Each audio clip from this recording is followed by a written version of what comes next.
নমস্কার বন্ধু, আমি লিপিকা চলে এলাম এই গরমকালে সুস্বাস্থ্যর জন্যে একটা সুন্দর রেসিপি পাতলা ঝোল মাছের পোনা মাছের। তো কী দিয়ে করলাম, চলো। পোনা মাছ নিয়ে নিলাম একটা, আর এ দেখো কলা ভাজা করব। তার জন্য কলাকে কেটে নুন হলুদ জলে ভিজিয়ে রেখেছি, আর দুটো টমেটো নিয়েছি, আদা নিয়েছি, জিরে নিয়েছি, আর পেঁয়াজ, শুকনো লঙ্কা, আর দেখো আলু কেটে নিয়েছি, আর গাছে কটা উচ্ছে ছিল, আর নিয়ে নিয়েছি সজনে খাড়া। পাতলা আলু যেহেতু, তাই জন্য ছাল ছিলিনি, কেন আমার এরকম পাতলা সজনে ডাঁটাতে ঝোল খেতে দারুণ লাগে। আর এই গরমকালে এরকম পাতলা ঝোল খেলে স্বাস্থ্যর পক্ষেও খুব সুন্দর, আর মুখে রুচিও ভালো লাগবে। তারপরে দেখো মাছটাকে ভালো করে ধুয়ে নিলাম।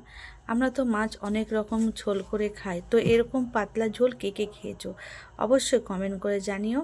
তো মাছটাকে ভালো করে ধুয়ে নিয়ে এসেছি, আমি নুন হলুদ দিয়ে ভালো করে মাখিয়ে নিলাম। আর অবশ্যই বন্ধুরা, যদি আমার রান্না এরকম প্লেন তোমাদের ভালো লাগে অবশ্যই কমেন্ট করতে ভুলো না, আর পারলে সাবস্ক্রাইব করে পাশে থেকো, যাতে আমার নিত্য নতুন এরকম রান্না তোমরা দেখতে পারো। আর এই দেখো মাছগুলো তেল কড়াতে গরম হতেই মাছগুলোকে দিয়ে দিলাম ভাজার জন্য। বেশি মাছ আনিনি, আর সত্যি কথা বলতে এরকম পাতলা ঝোল সজনে খালা এই সময় খুবই উপকার স্বাস্থ্যের পক্ষে। যেহেতু মাছটা ভাজার পরে আমি কলাটাকে দিয়েছিলাম, আর যেহেতু উনুন তার জন্যে তো ভালো করে তেল দিয়েছি, ভাজছিলাম আমি। তো অবশ্য এইটা কলাটাকে ভেজে নেব আমি ভালো করে। কি করব, কলা ভাজা কিন্তু খেতে কিন্তু খুব ভালো লাগে। আর কলা, সত্যি কথা বলতে সব জিনিসে কিছু না কিছু গুণ থাকে, তো কলারও নিশ্চয়ই অনেক গুণ আছে, সেটা তোমরা ভালোই জানো। তো কলাগুলো আমাদের অনেক দিন আনা হয়েছিল, ও রান্না করা হয়নি, তাই জন্য ভাবলাম কলাগুলোকে ভেজে নিই। আর এদিকে মাছও আমার ভাজা হয়ে গেল।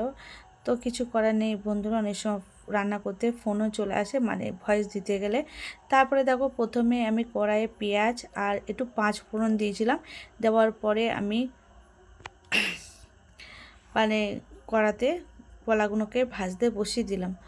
তো অবশ্যই এরকম কলা কিন্তু ভাজলে কিন্তু ভালো লাগে, পাঁচফোড়ন দিলেও সুন্দর একটা স্মেল আসে, যেটা খেলে কিন্তু ভালো লাগে। এটা পুরো তোমরা দেখতে পাওনি, তো আমি দিয়েছি, অবশ্যই তোমাদের সঙ্গে দেখাইনি সেটা।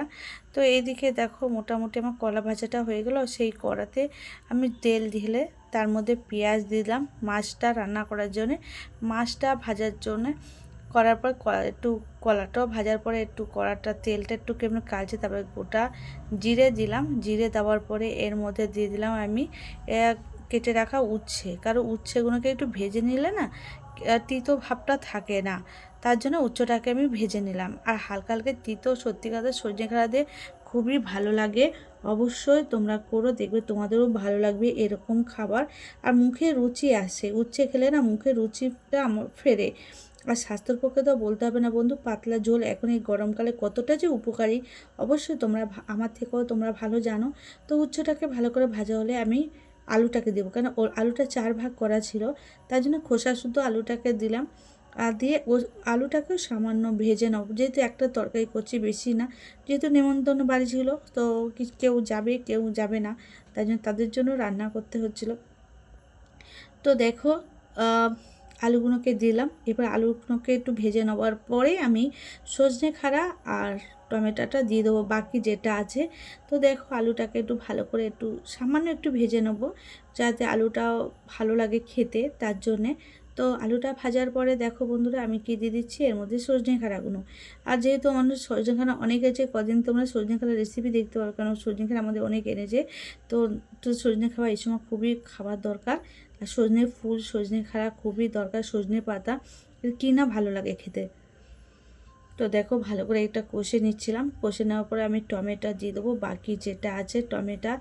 আর এই তো গাছের টমেটো তোমাদেরকে দেখাইনি, তো আজকে আমি একটা ভিডিও করেছিলাম যেখানে আমি টমেটো তুলতে গেছিলাম, তো ঝড়ে আমাদের অনেক গাছ নষ্ট হয়ে গেছে, তো অবশ্যই তোমাদের দেখাবো। আর এই দিকে দেখো আমি ভালো করে টমেটো দিয়ে এবার নুন হলুদ যেটা দেবো, নুন হলুদ জিরে গুঁড়ো একটু ধনে গুঁড়ো দিয়েছিলাম, যেহেতু তরকারিটা একটু ভালো লাগে খেতে, তার জন্যে। তোমরা দিতে পারো না দিতে পারো, আমার ভাল লাগে আমি তাই একটু দিলাম। তারপর হলুদ গুঁড়ো দিলাম, দিয়ে এবার দেখো বন্ধু আমাকে তাড়াহুড়ো রান্না করতে হয়, উনুন খুব জ্বলে যায়। আর এটা কাশ্মীরি লাল একটু দিয়েছিলাম, কারণ এটা একটু কালারটা আসবে। আর বেটে রাখা এই যে আদা আর একটু জিরে আর বেটে দিয়েছিলাম তার জন্যে, আর 2টো শুকনো লঙ্কা তোমরা তো দেখিয়েছি। তারপরে মশলাটাকে এই সবজির সঙ্গে ভালো করে মিশিয়ে নেবো আমি, যাতে সবজির মধ্যে প্রত্যেকটা মশলা প্রবেশ করলে মানে যেহেতু সবজিটা খেতে ভালো লাগবে, তাই জন্য দেখো মশলার সঙ্গে সবজিটাকে আমি পুরো মিশিয়ে নিলাম ভালো করে। এরপরে আমি ভালো কষানোর পরে যখন একটু দেখবে কষার পরটা সুন্দর একটা স্মেল আসে, তো তারপরে আমি জলটা দিয়ে দেবো। একটু পাতলা ঝোল করবো যেহেতু, তাই জন্য একটু বেশি জল দেবো। তো অবশ্যই দেখো বন্ধুরা মোটামুটি আমার কষানো হয়ে গেল। আর কড়াতে মানে উনুনে রান্না করতে গেলে একটু তাড়াহুড়োই করতে হয়, নাহলে মশলা পুড়ে যায়, তার জন্য আমি হাতে তাড়াহুড়ো করে করি। আর যেহেতু আমার দো পাকা দাউ দাউ করে জলে মোটামুটি, তবু কালকে বৃষ্টি হয়েছিল অনেকটা ভিজে গেছিলো মাটির উনুন, তো আমি সকালে উঠে পরিষ্কার করে তারপরেই রেখে দিয়েছিলাম। আর প্রচণ্ড ঝড় হয়েছিল। আর দেখো জলটাও দিয়ে দিলাম, দেওয়ার পরে একটা আমার মাটির, তো তারপর দেখো আমার তরকারিটা ফুটে উঠলো। আমি মাছটা দিয়েছি, তোমাদেরকে মাছটাকে দেখাইনি, তো আমি মাছটা দিয়েছিলাম কারণ কম লোক তো সব তো যাবে না, তাদের জন্য কিছুটা মাছ দিয়েছে, কিছুটা মাছ রেখে দিয়েছিলাম। তো দেখো আমার রান্নাটা হয়ে গেল। আমার রান্নাটা কেমন লাগলো অবশ্যই কমেন্ট করে জানিও। যদি ভালো লাগে অবশ্যই লাইক কমেন্ট শেয়ার করতে ভুলো না বন্ধুরা। আবার দেখা হবে নেক্সট ভিডিওটা দেখার জন্য তোমাদের অসংখ্য অসংখ্য ধন্যবাদ। সবাই ভালো থেকো, সুন্দর থেকো।